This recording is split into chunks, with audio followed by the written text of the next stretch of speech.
Guys, welcome to Neeru's kitchen. આજે આપણે બનાવીશું કોપરા પાક. એકદમ જ ઈઝી અને પરફેક્ટ મેઝરમેન્ટ સાથે કોપરા પાક ઘરે કઈ રીતે બનાવાય એ આજે આપણે જોઈશું. કોપરા પાક બનાવવા માટે આપણે હેવી બોટમ વેસલ જ યુઝ કરવું પડે, જાડા તળિયાવાળું વેસલ, સો દેટ જ્યારે આપણે બનાવીએ તો ત્યારે અહીંયા કોપરા પાક ચીપકે નહીં. હું મારી બધી રેસિપીઝ મારા સ્ટુડિયોમાં શૂટ કરું છું, એટલે મારી પાસે આવું પોર્ટેબલ ગેસ સ્ટોવ છે. તો ચલો આપણે હવે રીત ચાલુ કરીએ. પહેલાં આપણે 1 કપ ફૂલ ફેટ મિલ્ક લઈશું અને તમારા દૂધમાં અગર ઘરની જમેલી મલાઈ બી હોય તો એ મલાઈને કાઢતા નહીં, આમાં યુઝ કરી દેજો. એ કોપરા પાકને બહુ સારો ટેસ્ટ અને ટેક્સચર આપશે. હવે આપણે એક્ઝેક્ટ 1 કપ જેટલી ખાંડ લેવાની છે. હવે ખાંડ જ્યાં સુધી ઓગળે નહીં ત્યાં સુધી આપણે આને નિરંતર ચલાવતા રહેવાનું છે. તો તમે જોઈ શકો છો કે આપણી ખાંડ ઓગળી ગઈ છે. હવે આપણે આમાં ખમણેલું કોપરું નાખીશું. તો આપણે આવું કોપરાને ખમણી દેવાનું છે. જે નારિયેલ આવે ને, જે પાણીવાળું નારિયેલ આવે જેનાથી આપણે ચટણી બનાવીએ, એ કોપરું આપણે ખમણવાનું છે અને આવા આપણે 2 કપ નાખીશું.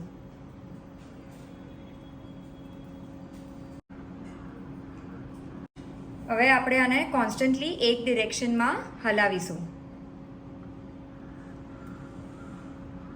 અત્યારે તમને લાગતું હશે કે મિશ્રણ બહુ ઢીલું છે, પણ ચિંતા નહીં કરતા, એ જેવું જેવું કૂક થશે એવી એની બાઇન્ડિંગ આવતી જશે. તો હવે તમે જોઈ શકો છો કે આ પેન થોડું થોડું છોડવા લાગ્યું છે. આમાં આપણે ખાસ એક વાતનું ધ્યાન રાખવાનું છે કે ફ્લેમ આપણે મીડિયમ જ રાખવાની છે, બહુ હાઈ નથી કરવાની. બહુ હાઈ ફ્લેમ રાખશો તો આપણું કોપરા પાક નીચે ચીપકી જશે. હવે આપણે આમાં કેસરવાળું દૂધ નાખીશું. અમુક કેસર સ્ટ્રેન્ડ્સને મેં આવી રીતે ગરમ દૂધમાં પલાળી રાખ્યા હતા ફોર 15 મિનિટ્સ. અગર તમારી પાસે ઘરે કેસર નહીં હોય તો તમે કોઈ પણ ઓરેન્જ કલરનો ફૂડ કલર પણ યુઝ કરી શકો છો. હવે આપણે આને સારી રીતે મિક્સ કરી દઈશું. કેસર નાખવાથી આપણા કોપરા પાકને એક સારો કલર પણ મળે છે અને એનો ટેસ્ટ પણ એન્હાન્સ થાય છે. હવે આપણે થોડી બાઇન્ડિંગ માટે 1/4 કપ જેટલો માવો નાખીશું. જો તમારી પાસે માવો નહીં હોય તો તમે ઘરની મલાઈ પણ યુઝ કરી શકો છો.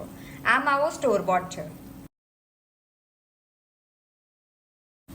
બધી વસ્તુઓને સારી રીતે મિક્સ કરી દઈશું અને વેઇટ કરીશું કે કોપરા પાક તળિયાથી છૂટું પડી જાય. સો તમે જોઈ શકો છો કે હવે કોપરા પાકે એકદમ વેસલ છોડી દીધું છે. ઓલમોસ્ટ આપણું કોપરા પાક હવે થઈ ગયું છે. જો તમારે ચેક કરવું હોય કે તમારું કોપરા પાક થઈ ગયું છે કે નહીં, તો એની એક ટ્રીક છે. તમે આવી રીતે જરાક મિશ્રણ લો અને તમારા હાથમાં ચીપકે છે કે નહીં એ તમે જુઓ. તો જો આવું એક ગોળા જેવું બની જાય છે, જે તમારા હાથમાં ચીપકતું નથી, એટલે તમારું કોપરા પાક એકદમ પરફેક્ટલી થઈ ગયું છે. હવે આપણે આને એકદમ ઠંડુ પડવા દઈએ અને પછી એને સેટિંગ ટ્રેમાં નાખીશું. હવે કોપરા પાકને સેટ કરવા માટે મેં આ રીતે સેટિંગ ટ્રે લીધી છે અને એની ઉપર આ બટર પેપર મૂકી દીધું છે.